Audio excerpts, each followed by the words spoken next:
We've handed over our food security to someone else, and they're here to help you take it back. It's the Farm to Table Direct Show with Ryan and Keith.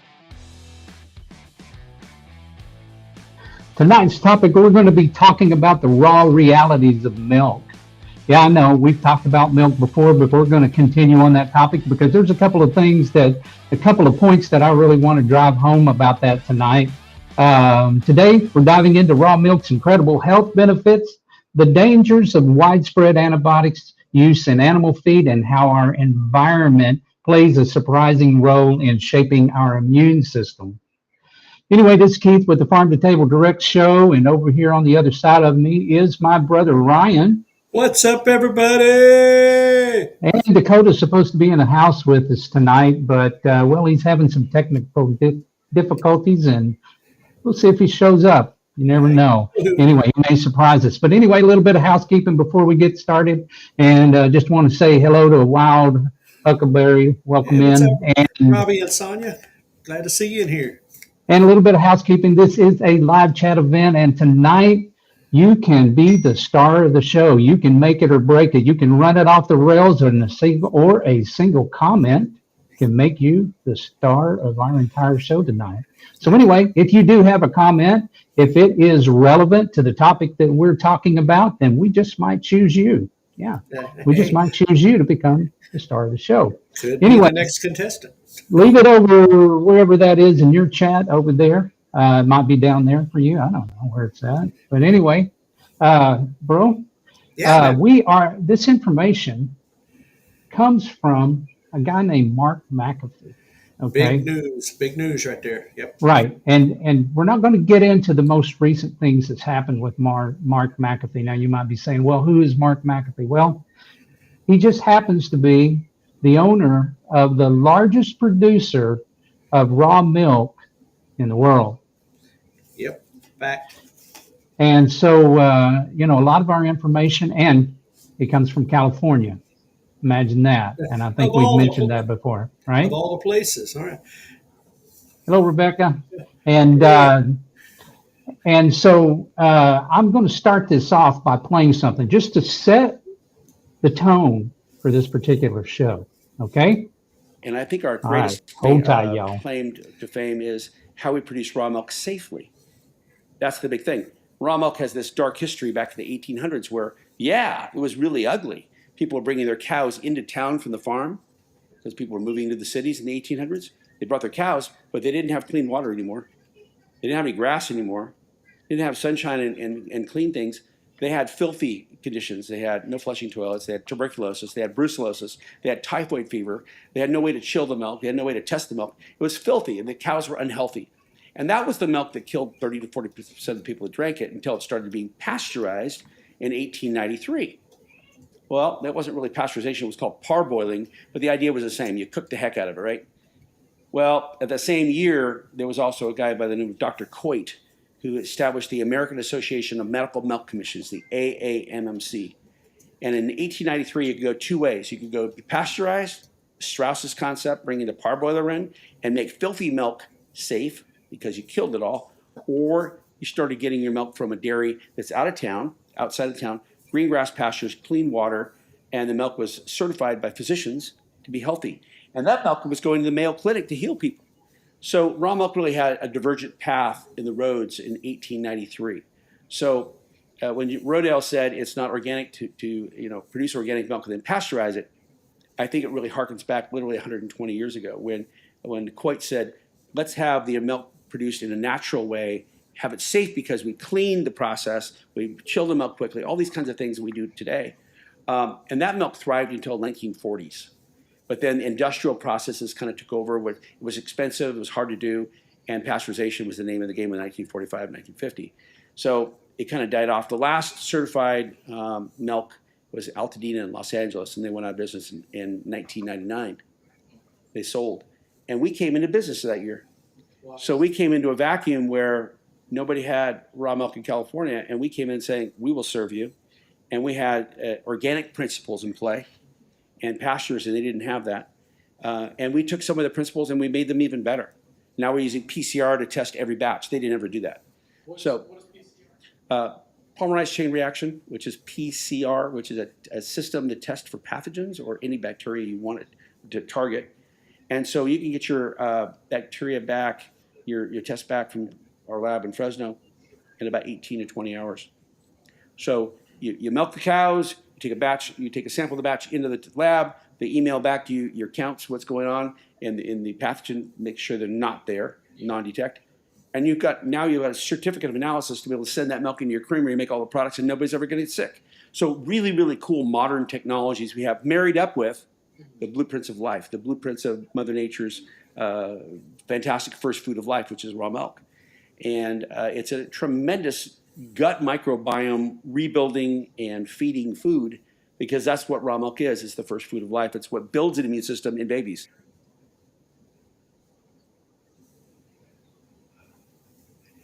So there you have it, bro. And that was Mark McAfee. And one of the reasons that we're talking about raw milk again is because, we've recently been asked to assist with a group of people, and Brian DeShazo has asked us to, help form some legislation for the state of Oklahoma to loosen the requirements for raw milk and selling raw milk to the public. Okay. Now, after watching that, what's your takeaway from that, bro? Just how much things have gotten twisted up, from the historical record of what we publicly know about this, this journey of milk. I mean, the understanding of the why these processes became necessary, having a real truth of that, I think helps have a better picture of what's going on today. And as he said, 1945, that was that moment, when things kind of shifted. And, it was around that time that we began to see a lot of the, I guess you might say, attack on raw milk from the industry and from, from news and commercial sources. So I think it's hand in hand. And I think it's just a matter of the fact of people understanding the process. Now, we could have a conversation about PCR testing and my thoughts on that, because I've learned a lot recently. But it's the fact that he knows so much about that, the history, the backstory, and the fact that in California, of all places, they're able to do this. Right. And so I guess I want to take this into the direction. There was something that I seen in my research, and of course, Mark McAfee, being the largest producer of raw milk in the world, purportedly, that's his business. He should know. I mean, because if he's going to be putting it out there, then I would think that he, of all people, would want to make sure that it was safe, because raw milk, like it or not, has a negative connotation in a minute. And if any of you over there in chat, if you guys have that, I'd like to see a show of hands over there. How many here in our chat actually has that negative connotation there? I grew up with it. I mean, I remember drinking raw milk as a kid. And there was a small dairy next to my granny. But I had just been, like I guess everybody else, I had just been convinced that raw milk was dangerous. Okay. And so when Mark laid out the case for raw milk, in my mind, I began to see something there. Right. Okay. And so from this point, I'm going to try to put those things together for you the best that I can. There were two particular points, and we're going to start off by talking about antibiotics. Okay. All right. So we have pasteurization and we have antibiotics. So one of the things, just what we got here, in this day and time, the milk is also affected by how they genetically modified the cows giving it. Right. That's only part of it. And one of the things we were going to get into here tonight was the fact that 70% of antibiotics go into the feed that we feed to our animals. That's a crazy number. I mean, that is an insane. That 70% goes into that. You know, Right. and of course, you are what you eat. So, Right. Let's talk about MRSA. How many people out there have heard of MRSA? MRSA. And I'm going to have to look at it again because I don't want to get it. I know that it's a resistance to antibiotics, and it's due to overuse of antibiotics. Ask yourself this question: why does the doctor always say, finish this course of antibiotics and don't skip it, right? right. They say don't skip this because they know that our immune system is building antibodies to the things that's in there. And if you start to take an antibiotic on the inside, it's a good thing. But if you don't take it the proper way, then we wind up with things like antibiotic resistance, right? All right. You might be asking me, well, what does that have to do with milk? Because inside of milk, there is good bacteria. One of the things that Mark says, and I thought, I never really thought about it that way, but raw milk is living milk. Yep. Pasteurized milk is dead milk. Okay, and if you know anything about the land of milk and honey, right? So if you know anything about taking antibiotics, it kills your healthy gut biome. Well, guess what? Yep. I think that milk, and this is me, is that this will help you to replace a healthy gut biome. I mean, it is the milk of life. I know that, our human mothers, as a baby, when you're growing up, generally, your mother has, man, you got so many things rolling there out in front of me, bro. I can't keep up. Well, I mean, it's a way to share the comments in the chat without Right. interrupting your thought flow is my plan. But Right. So I think you see my point there is that when we started pasteurizing, all of that good benefit that we were getting went away. right. Don't think that that pasteurized milk is healthy milk. Okay, it's sterilized, dead milk. They've killed all the good stuff in it that we used to get as a humanity, and now we've said to ourselves that this is not safe for us to draw raw milk. To drink raw milk. Right. And so what we got back over here.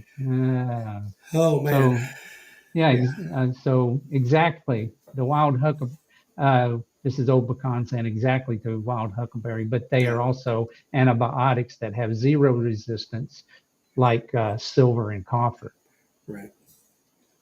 So I don't know much about that, Dakota, but maybe you can explain that a little bit over, in the chat for us. But anyway, yeah. So going on down and I want to talk about the benefits of raw milk. Right. Trying to break down this misnomer. And oh, by the way, remind me to get back into it. But I'm just curious, why is it that raw milk has become such a whipping boy? I mean, part of it, I mean, I think the attack was going on ahead of time. Don't get me wrong, I think it was. But I mean, recently, raw milk has transitioned from kind of a niche product, from health conscious people. That's why California has it legal and we don't. I mean, quite honestly, it's because they're all about their health out there. It's a big health kick, and so they've studied the benefits, right? But now it's become popular among conservative groups. Right. Dakota says it's a Mhm. banned topic. Yeah, that's it. Um, you know, but, and recently, like RFK Jr., he actually gets his raw milk from Raw Farm, from Mark McAfee. Oh, I didn't know that. And yeah, and he's made the statement, he's expressed intentions to get rid of the restrictions on interstate sales and everything with raw milk to make it stop being a uh, a target, I guess you might say, or try to make it to where it's a whole lot easier for people. Uh, because I mean, we've read different states and different places have different rules and regulations. Some states flat out it's banned. Period. No on sale farm sales, no incidental sales, nothing. So uh, but like I said, that's the big thing, and I think that's been a big part of it is the fact that it has become now recently a conservative uh, thing. I think that I think it's And going to be continued. I think that's a good thing Yeah, personally. well, I do You know, too, and and I mean, as the homestead movement has grown, as the getting back to real food, getting back to knowing where our stuff come from, getting closer to our food has grown. I think that brings even more, more attention to it because I mean, simple fact is, of course, they want us on their food and their drink, and they want to control all of that. We've talked about that, uh, you know. Um, and we got a couple of comments in there. I think I'm gonna go ahead and jump on it because, yeah, go ahead. Yeah. yeah, Rebecca said that I have an Amish community close to where I live. I wonder if they have raw milk. Highly likely. Now, whether they sell it or not, I don't know, but probably very much likely that they do. Um, and then Red Dirt Rooster came in. Has FDA used propaganda against raw milk to keep control over the industry or people? And Um, I kind of lean to in the beginning. I think that there was a need for pasteurization, for example, right, because what we learned about the the conditions that the cattle were in. The cattle right, got sick. The people got sick. Bad handling. They were moving. We were getting into the industrial revolution. People were moving to cities, and then you have um, they're bringing their milk cows with them, and now they've got dirty water. They don't have good toilets and all of that stuff yet back in those days, and so you just set that petri dish up to be toxic. And so it was the toxic environment that caused all of the sickness and all of the death, I believe. Now, right. guys, you guys have to make up your own mind. Whenever I read it, it makes total sense to me. Looking back, what actually caused that? But now looking forward to today, there is no reason in my mind that Right. raw milk wouldn't be an amazing uh, addition back into the American diet or into anyone's diet.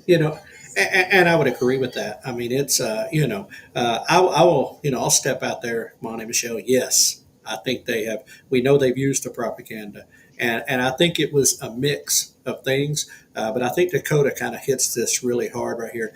So I think they've weaponized it to keep the milk associations, dairy farmers of America, et cetera, in business rather than the farmer. Uh, and Well, Dakota, you might follow this line of thinking. It's become a whipping boy. And if you know anything about what's happened lately, and if I know you like I think I do, you do know because you know what's coming down the pike with the bird flu, right? oh, And so man, they're finding this stuff, in the cattle, and then the cattle, and in the chickens, and now it's showing up in milk. Does anybody see a pattern here? right, and and that's a big part of it. Let me see if I can find what I had here. It's bad when you got too many things going on, folks. I've been preparing for two shows, so that's kind of kind of two different things. My notes are getting crossed over.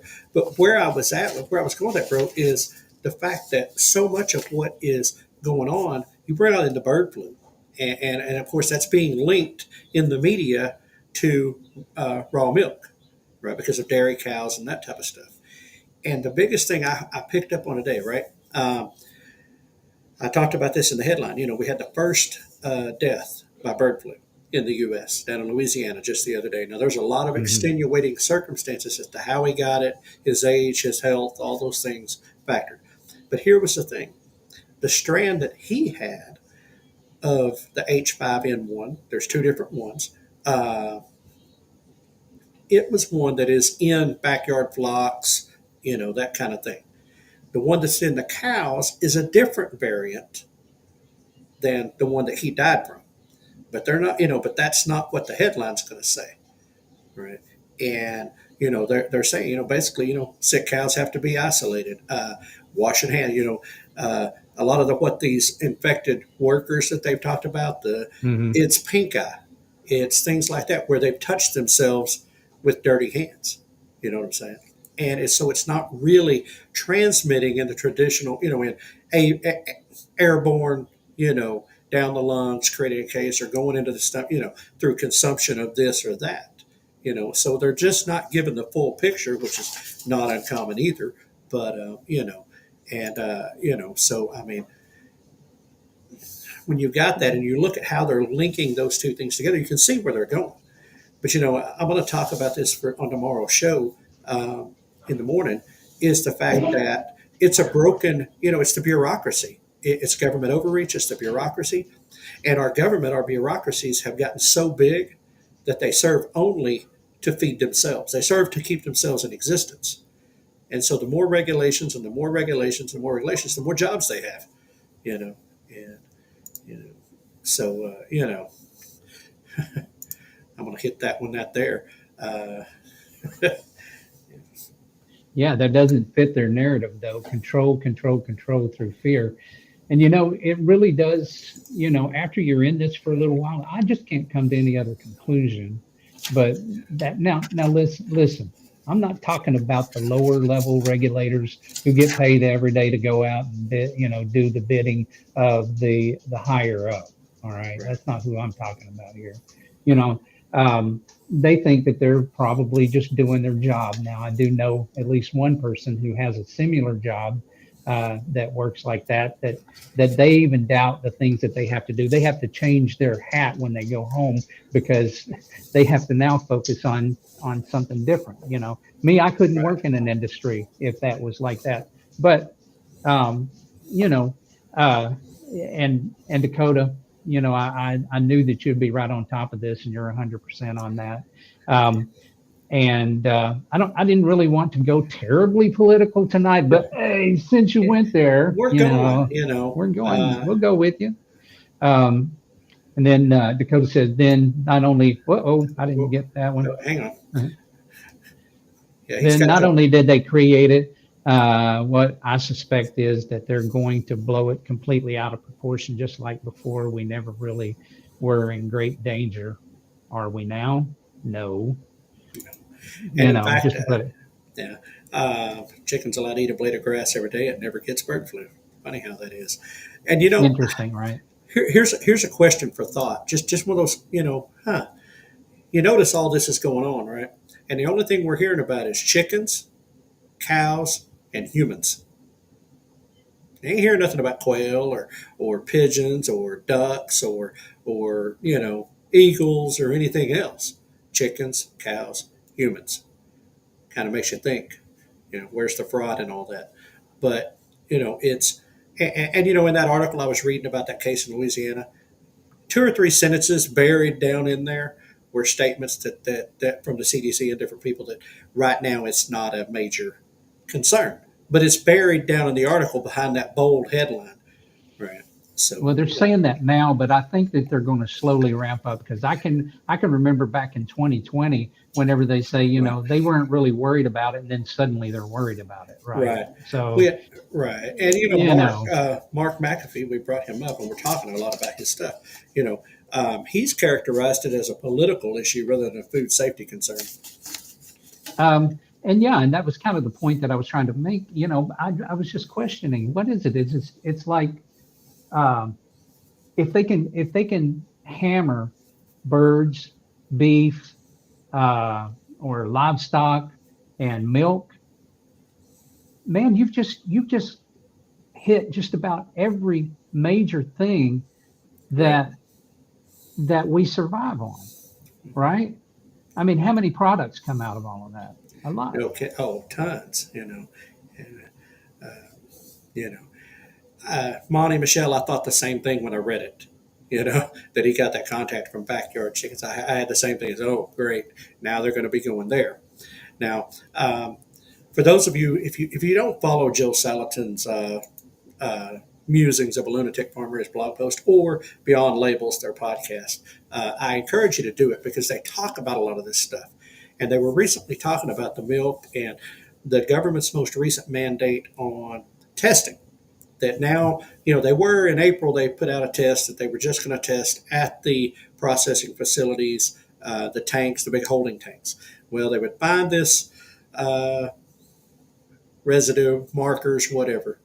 Well, there were several farms worth of milk in that one holding tank. So they really had no way to isolate back to which farm. So now they've come out with a mandate that any dairy producer, didn't classify commercial or private. It didn't even give a size limitation. And so now they can go onto the farm unannounced at any time, no warrant, and pull testing from the holding tanks on that farm. Which, okay, if there's a problem. Now, here was the thing where they were at, besides the fact of just the violation of your property, they can just come in any time and all that stuff. The other side of it was about the PCR test. Which I know he broke down what that PCR actually stands for. But ultimately, at the end of the day, it's a magnification. So they magnify the DNA strand to look for these bacteria, to look for certain things. Mm-hmm. The FDA and the USDA and all them say 45 cycles, so 45 times of magnification. Right? Maine has come out, their scientists have come out and said anything above 30 is fraud. It's a fraudulent false positive. And we remember false positives from 2020 and 2021 and all that stuff in the PCR testing. It's the same thing. The creator of the PCR test has come out and said it's fraudulent because that's not the use for that test. That's not what it was designed to do. And Dr. Siemens said, basically, she said that, you get up that many magnifications, you'll begin to see things, remnants or pieces of something that's really not actually there. And so you get a false positive. Right. Well, you think they did that on purpose? Huh? Well, of course. It's convenient. And what it looks like to me. All right. Dakota's really nailing it down tonight. Lots of it's changed that all of a sudden now to the dairy cattle. What new vaccines are out? No kidding. And that was I said, chicken cows people. Why ain't the birds falling on these guys? But now some of you that's in our audience, maybe this is something that's not your cup of tea or your cup of milk, but but if you spend as much time researching this stuff and looking into it, you begin to see the patterns of the things that's going on. Like, for example, did you know that most governments, including the United States, has agreed or signed on that the WHO, right, the World Health Organization, has the power to control things in the case of a demic, and you can put any kind of demic behind, or you can put anything in front of that demic that you want to. They have the ability to shut you down. And I can't imagine that if they could shut you down, that they also don't have the ability to enforce that. So they have to have an enforcement arm if they're given that authority over every country. Now, I don't know if they're going to, like, for example, how about this one? Infodemic. Anybody ever heard that terminology? That means misinformation and disinformation. Anything that you say that doesn't hit the narrative, you might just go to jail for that. I mean, I'm not saying you're going to, but I'm not also ruling it out. I mean, I have been really shocked at the things that I've seen, the GOV do lately, in the last 4 years. especially. Yeah. Well, bro, let's steer this back to our milk a little bit. Let's get back. This has Right. been I was great. going to talk a little bit about the power of raw milk and its beneficial bacteria. Now, you guys might already know that, but I think that it was, whenever want to just go back and repeat it, that raw milk is real milk. The other stuff you get is dead milk. Okay. It's the only organic milk that's out there is actually raw milk. Everything else that they've done to this milk is inorganic milk. Okay. And if you spend a little bit of time understanding that with our modern technology, we've killed our gut biome, right? Well, raw milk safely, if you drink it and you trust that individual that you're buying it from, then you're building that gut biome back. And I just wonder how much of the problems that we see today in health is due to an unhealthy gut biome. Oh, absolutely. It's it's the poisons, for lack of a better word, that we put into our body, and hey, listen, I'm guilty. There's things I eat going in there knowing I shouldn't be eating it, knowing it's bad for me, but yet there I am. And Dakota brought it up earlier about convenience, and that's a big, big part of it. And yeah, if garbage in, garbage out. They'll say, well, yeah, we're putting this stuff into our bellies, and here we are. And it is absolutely, honestly, I go through and read. I was reading Joel's post this morning. He was talking about Equate. It was a drink, like what's the word I'm looking for here? It's not an energy drink, but like a replacement, protein kind of thing, right? And it read off the list. He put out the list of things in there, and it was a healthy list of stuff, and some were good and some were bad, but it didn't even look. It's like, what would your gut be thinking? What's the gut think of the world? But I was looking at that picture of that label and all that stuff, and I picked up a Mountain Dew because I'm bad like that. I picked up a Mountain Dew and I read the back label of the Mountain Dew, and there was way less ingredients in the Mountain Dew than there was in this. This so-called shake that's supposed to be healthy for you, right? Right. And I'm like, okay, all right, well, it's all equal poison, but so yeah, if we could get back onto raw milk, get back into putting our body, the things, the probiotics that nature creates back into our body and a healthy diet, yeah, obviously we're going to end a lot of maladies. And how many times have we said there's no profit in a cure, Right. And that may very well be, their motive behind this, although I think it goes much deeper than that. And Dakota, I know you've got the answer to this, but anyway, kind of, let's talk about, well, I'll tell you what, before we talk about that, we need to take a little break and talk about coffee. Yeah. Our favorite thing here at the Farm to Table Direct Show. But when we come back, I want to talk about aligning with local environments and how drinking raw milk lines up with that, and kind of get y'all's response for that. Hey, coffee lovers, want the freshest, tastiest brew? Say hello to Farm to Table Direct Coffee. At Farm to Table Direct Coffee, we offer premium beans handpicked for ripeness. Place your order, and our expert roasters get to work. Your coffee is roasted and shipped the very same day. It's that simple. Stay updated with notifications at every step. For the freshest custom roasted coffee, visit farm2tabledirect.coffee.com. That's farm, the number 2, tabledirect.coffee.com. Experience the difference Farm to Table Direct Coffee can make in your morning routine. From the farm to your table, the freshest coffee.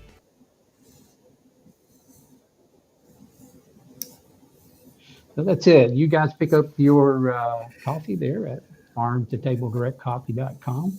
It's what I drink every single day. I drink what I make, and I drink our brand almost exclusively now. But if you offer me a cup of coffee in your home or anywhere else, I'll drink it.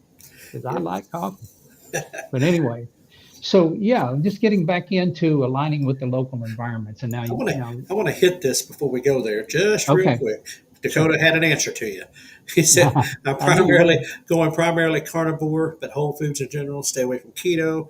Lots of people are on some sort of health fad, but look at how much worse the ingredients are." He said breads and whatnot. So Yeah, yeah. Well, I mean, I personally tried to lower my bread intake and lower my carbohydrate and intake and I and want go more carnivore. Right? yeah, Yeah. I was going to say we'll catch that later because I've been really interested in the carnivore direction. But anyway, let's Right. get back on to aligning with local environments. Kind of what that. Right. Right. And so here's the idea. Have you guys heard it said that if you buy honey, you should buy it from your own area? Yeah. Right. Yeah. Why is that? Well, that's because the bees pollinate from the flowers, the things in your area. They get Right. everything in your where you live, and it goes into that honey, and so then that comes into your body. Your body begins to build uh, resistance. It begins to build up immunities and things of that nature. I've had several of them confirm and say, that it helps with allergies in a particular area because your body learns how to deal with that. That's right. So we're constantly producing antibodies in our own environment. Now, bro, you had shared with me earlier when you were truck driving across country All and right. stuff, Mm-hmm. you had spent, time in several different locations. So you were basically introduced to different bacteria Right. wherever you went, right? And so, you getting sick when you go to those places after being there several times, you built up some antibodies in there, right? Right. Yeah. To where to Go ahead. where if you don't, if you stay primarily in a certain area, most of your time, let's say 6 months or more, you're just, really not getting outside of a 50-mile radius or something like that. And then suddenly you decide you're going to, travel a few hundred miles Right. and you get to that other location, inevitably, at least it's been my experience, I'll get sick in some form or fashion, something that from that particular environment, the bacteria, that particular area will make me sick for a little while until I build up some immunity to that Right. particular area. Right. And that is so true. I shared with you, I traveled one time. I was living in Tennessee, had been there. I traveled through several states, stopping at different places, and ultimately to California. And by the time I got to California, I was sick. Had a serious, serious cold going on, and virus, if it's something, whatever. Mhm. Either way, I had to go to the doctor. They gave me the penicillin shot and, sent me on my way to getting better. But yeah, it was ultimately going through so many different areas, regions, climates, that it, yeah, totally sent me sick. Now, by the time I went on the road trucking, I shared that last week that I left Arkansas, drove to Florida, came back to across several states, stopped Texas, Oklahoma, up to the Dakotas, and back to Oklahoma in about a 5-6 day period, and didn't get sick. And it's because I had been, I think it's right, I had been traveling through those areas so frequently that I was now accustomed to them. I was used to those environments, and it just didn't bother me the same way. And so, can raw milk help our body learn these local bacteria? That is really what I'm driving at here is that when you're drinking raw milk, if you buy raw milk within I would say a reasonable distance of where you live, Right. that it's going to help you to build up your immune system and have a gut biome that is ready for cold seasons or flu seasons or whatever happens to come your way. We're gonna build those immunities. We have a real problem with that today. Right. We have, you know, immune deficiencies. I don't know how many times I've heard them talking about immunodeficiencies in a lot of different things. Right. And I think also, with that, because like you said, we become deficient in things we're not around, we're not exposed to. I seen a picture, a meme the other day that showed a kid drinking out of a water trough right next to a cow and said, "This is why farm kids are tougher or don't get sick," or something like that. Right. And I mean, we played in the dirt and we get whatever. I mean, your body builds immunities and fights in different ways, and equally so, being too clean or too sterile can leave you vulnerable to a lot of things. And we have wipe-its for everything. We got hand wipes everywhere. We got hand lotions everywhere. We're wiping down the handle at the shopping cart. You get a new toy for your kid, you want to sterilize it. I mean, we're taking away the very things that prevent them from getting sick. I just seen anything the other day. People were going back to school today, and they said, "Hey, parents, wash their jackets, wash their blankets, get things clean, so when they come back to school, they're not bringing that stuff with them." And it's like, I'm thinking, I don't know, get dirty, That's right. but Do your part. Send your kid to school dirty, right? right, whatever. But I mean, it is just You're serving public. Well, it's biology, but I mean, it's we can hurt ourselves by not, well, just honestly, by not allowing our system to actually function, and work and do what it's supposed to do, and this was a quote directly from Mark Maffey. Remember your biology background. If you have antibodies for that environment, you don't have a problem. You're healthy. The only way you can develop those antibodies is to be in that environment. And like we said, honey, drinking raw milk, eating, honestly, I would even say eating locally. You buy, your cow, your pork, whatever. It was raised on pastures locally. I just think it continues all the way through that.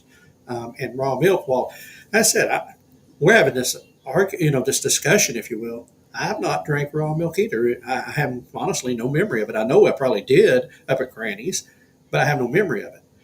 Mm-hmm. And and I'm not a milk drinker, so but I do have a lot of milk products in things. I cook with it, whatever. It'd probably be better for me to, like you said, get rid of the dead milk and right.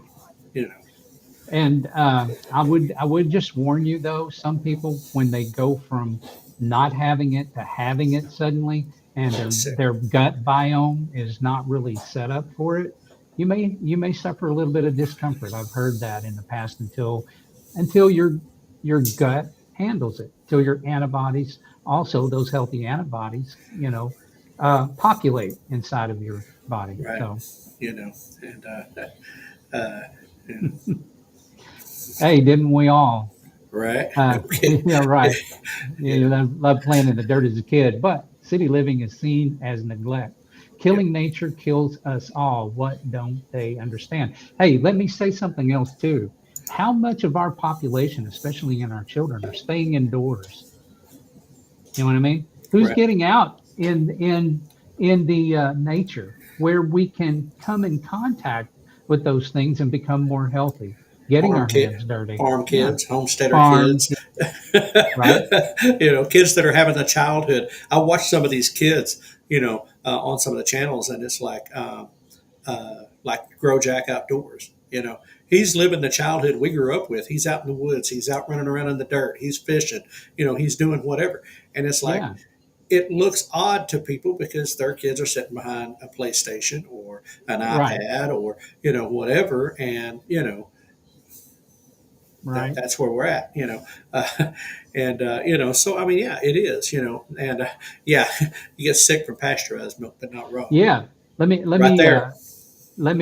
say something about that I just heard Mark McAfee say. Right.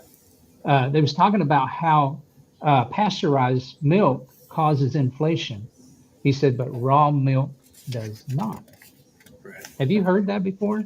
Now, listen, guys, I'm not saying that that's true, but I'm saying that that's what I've heard to be true, that it's much better for you to drink raw because it doesn't upset you the way that pasteurized milk does. Well, anybody got any experience with that? I will say, bro, I mean, if I went in there, if I had any in there to drink, and I went in and I drank some pasteurized milk, and I went in and lay down and went to sleep, I'd have cotton through. cotton mouth, whatever. My throat would be literally full of stuff. My stomach, me drinking too much pasteurized milk, I'm not good to be around. I'll leave it at that. We'll leave it at that. That's We'll fine. leave it at that. So I don't Right. know. I'm curious about raw milk. Would it, and I'll be honest with you, after having goat's milk ice cream, I'm interested. Yeah, me too. I mean, of course, ice cream. I mean, Well, theirs was we could pasteurized. probably They make had a to lot be, of things. Yeah, uh, that could be true. I don't know that, but but I would still, like to have some raw milk ice cream.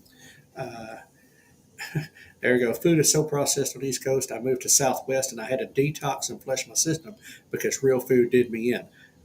I'm like, what the heck is going on? Yeah, and I Yeah, think that's a really valid point there. I'm not going back. They said, Yeah, I don't blame you. yeah. Well, that's the thing. I mean, I've gotten sick when because I'll admit openly, I eat way too much processed, way too much on the go convenience stuff. What?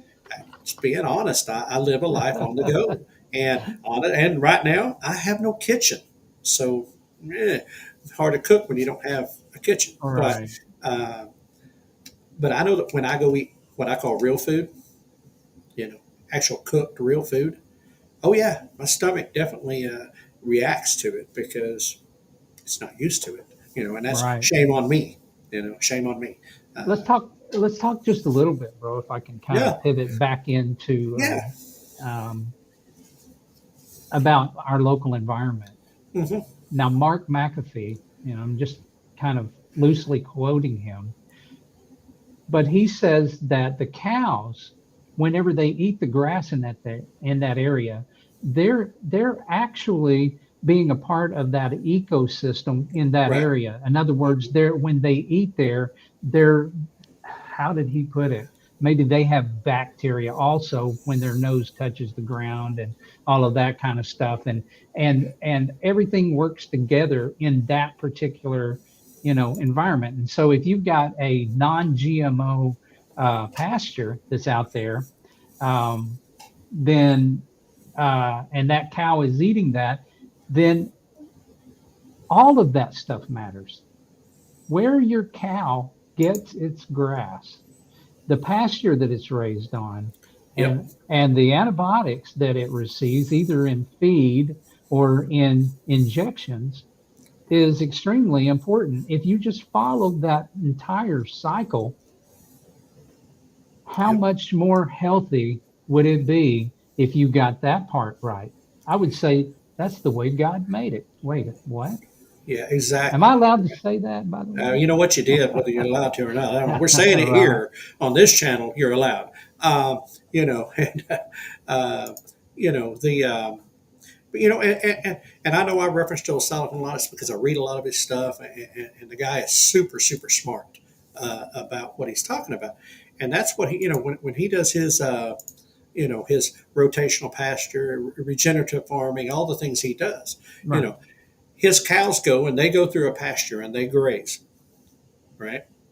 And then those move to the next part of the pasture, and his chickens get moved into the part where the cows just left, right? Okay. Right. Because the ruminants, they do a certain thing and then they come back in and do a certain thing, and it's creating this bio and this environment where it's regenerative. It's what the cow's eating, the chicken, and dropping. The chicken comes behind and eats and drops its thing, and it grows the grass, and it causes grass to grow, which then they can bring the cows back, and it's this whole process. Um, and so I mean, it's a, uh, you know, uh, that so I mean, it makes logical sense that what that cow consumes absolutely affects the outcome, of the milk, of the meat, even, both. And that's why, such a big deal about grass raised, grain finished, Mhm. how is it, what did it eat? Our friends over there, wow, the Hoffmans, Mhm. I remember sitting there with them. He was on the phone with a guy and he was having a conversation about grass. Now, if you just walked up on the conversation, you might, especially being where we're from, you might think he was talking about something else. In But this part of the country, I yeah, could hear right. that. Yeah. But no, he was actually talking about the grass. What it was, they had a pasture that they were tilling up, they were getting ready, and they were disking, getting it ready. And they actually had a person that worked with that scientist, I guess, biology, science, what the grass was, how it smelled, what type of grass they were feeding that cow. And so this new grass they wanted to try out. The cows on the other grass would only eat down about 75% of the grass. Mm-hmm. Right. And so it left all that there. This other grass was designed with whatever it's done. The cows could eat it all the way down and they could get more of the grass. Right. Now, I know the guy is also a commercial chicken farmer, so he couldn't have chickens out in the pasture running around. Company would frown on that. But, but it is the point that, that's the difference between regenerative farming and mono, farming, cattle or whether it's a crop or whatever. He had nothing to put back into that grass. So he constantly had to redo stuff and replant and reharvest and stuff so that they could have good grasses for the cows versus like where a regenerative person where that stuff is all working hand in hand and creates that biosphere. That cow doesn't have to, they don't have to do that. Nature's taking care of it. Right. And so I think that's a big part of that, And so, so listen, actually, that's a good statement right there that FI 0434. Also, I used to have issues with my stomach, and the only time I do now is if I eat somewhere other than home. I've heard that before. A couple of places I can eat that doesn't bother me. I've heard that before to people that actually get on a certain diet. They get on a health where they're cooking at home. They go somewhere else, it messes with them. Their body adjusts. Yeah, so places other than home, I assume you were talking about when you said that you had a couple of places that you could eat in restaurants. Well, can you share those with us? We'd Right. kind of like to know. Then they also stated they have a website that you can see if anyone has local Now raw that, milk. if you can share, would be great. Yeah, you can share that link if you happen to know that, and we'll post it out there. But I've followed something similar to that to find raw milk, and I did find a couple of people in my area that they used to. Right. It took me a little bit of asking around to actually find out, and there is only one person in my local area that has raw milk, and it's very limited. Right.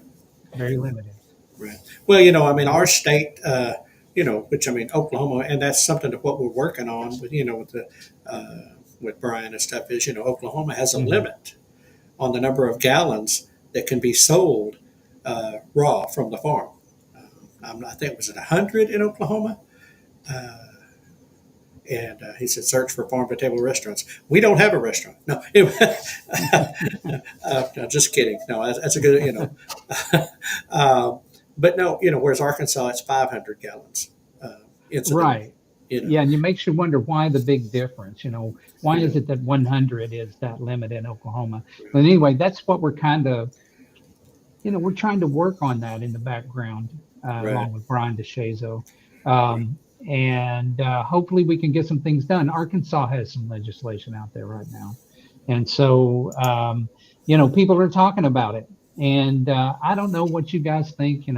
Be sure to put it in comments, whether you drink raw milk. I'd be interested to know if you've been sick from raw milk. And if so, why you think you got sick on raw milk. Well, okay. I say, because we know 2 people that have been drinking it for 20 years and they ain't been sick. So ever, according to them. According to them. I believe it. And so, now, yeah. Well, bro, I got a question for everybody. And it's a question for us. But, what if they can't legally buy raw milk in their state? What's the action there? I don't know. Right. I think with the homesteading community growing like it is, it's growing exponentially. As Joel Salatin said, the homestead tsunami is happening right now. Get into groups like what we're in right now in your local area. If you can find other people who are getting together, kind of like Oklahoma does, Arkansas does, and talk to the people in these online communities, and see if you can't get some more common sense raw milk laws in Right. your state. That's what I would say. Right. And on top of that, um, on top of that, if California can do it, Golly, we ain't got no excuse. what excuse do we have? California allows raw milk, for goodness sakes. Exactly. I mean, California, California. You Yeah, know, right. yeah. So I mean, and you know, when I learned that, bro, it's mind-boggling. it is. It's just like what, you know, and I mean, you know, so the big question a lot of people are going to have, and a lot of the big statements is raw milk dangerous, or raw milk is dangerous, you know, depending on their formulated opinion, you know, Mm-hmm. and it's like, you know, it's about cleanliness. It's about testing. It's about checking things out, you know, and I've said it before on the show, and I'll say it again. I'll stick by this. I have much more confidence, faith, and trust in a small local farmer and his operation than I do in a big corporation in the industrialized process. Yeah. Just like I've said before, is that I know that guy. I don't know anybody from that Right, large exactly. corporation, right? Right. But, So I know we need to get this wrapped up, bro. We're yeah. pulling in pretty close to our deadline here. Yes, and because we do know that Chris and Amy with Leonard Mountain will be on at 8 o'clock, so that's their live. So we want to be respectful of that. Yeah, we're at 50% tax stamp. Yeah, no doubt. Well, that penalize us for it. Then Right. We all should have a right to eat and source our food wherever we want to. Right. That's what I think. Well, bro, you want to wrap up the summary? You want to summarize this? Kind of bring it all home? Yeah. Just kind of going back over. So we talked about antibiotic overuse and how that threatens the future. And we talked about how raw milk offers enzymes, beneficial bacteria, and immune support, unlike heavily processed milk. And I like the way that Mark McAfee said it. He said raw milk is live milk. Pasteurized milk is dead milk. Okay. Right. You can either, if you put it in that context, maybe you should go through and think about it. Now, let me also put this disclaimer out there. We're not doctors. If you do your own research into this, Absolutely. I came to these conclusions because I researched it. This is what I believe, and I recommend if you're thinking about doing this, go out there, be comfortable with it, and start slow. I've heard other people say that if you're going to drink raw milk, find out if you think it's going to be beneficial for your health. And again, you know, disclaimer: talk to your doctor about it. But choose your doctor wisely. Right. And then the local environment matters. In other words, if you're drinking and eating food from your local environment, no matter what it is, if it was grown, if it was raised in your particular area, you're going to be developing the type of healthy gut biome that will keep us from getting ultra sick. And maybe, and it's just my theory, that it may ward off some of the most deadly things that we get our hands on, okay, and that can make us sick. So anyway, that's kind of wrapping it up. Yep. And I want to encourage people to get involved with their local legislation. And if you produce raw milk, let people know about it and follow good, healthy, practices. Right. If you're looking to drink raw milk, we need you guys. Why? Absolutely. Because the more people that's out there that's getting involved with their local producers, the more our local producers have a reason to get involved too. Okay. Yeah. So you support us by doing that. You're extremely important. It's a two-sided coin. Absolutely. Well, folks, that is a wrap for this episode of the Farm to Table Direct Show, as we explored the raw realities of how raw milk, antibiotics, and local environments shape our health. Thanks for joining us as we've explored this, and as we continue to dig into things that impact our world. If you enjoyed tonight's show, don't forget that like button, share it with your friends, subscribe to our channels on Facebook, YouTube, and X. It's the best way to stay connected, help grow the conversation about food, farming, and community. And absolutely, listen, hit the thumbs up. That's the only way we can get this message out to more people. Is the more we share each other's stuff, the more we share, like, subscribe, the more we can reach more people, the more we can get more information to you. It just helps the community grow. As always, hashtag stronger together. That is our hashtag here at the Farm to Table Direct Show. Make sure you hit that in anything you do. Keep your roots deep. And as we say here on the Farm to Table. Wait, one thing before we get out of here. Yeah. What are we doing Thursday? What are we doing Thursday? Oh, yes, upcoming events. Absolutely. Thursday night, right here on this same channel. Thursday night, 7 o'clock on the Suburban Sodbuster with Monty Shrunk. We will be the guests. We'll be the ones being interviewed. So put that on a reminder. Set your notification. We will be on the Suburban Sodbuster. Scotty said Leonard Mountain is not going live. Well, it's still 8 o'clock, and we're going to let you guys go home early. But at least now I ain't got to run as fast. But no, listen, Thursday night we're with Monty Shrunk. That's going to be a good time. Looking forward to that. And absolutely, we've got some stuff coming up. Of course, we are 70-something days to Okie Homestead Expo. So if you haven't got your tickets, you need to get that. Get them. Get them while they're hot. I just learned about this one coming up April 25th and 26th. The Shindig Ozark Living Expo in Jasper, Arkansas at the Newton County Fairgrounds. I don't have a price on that or anything.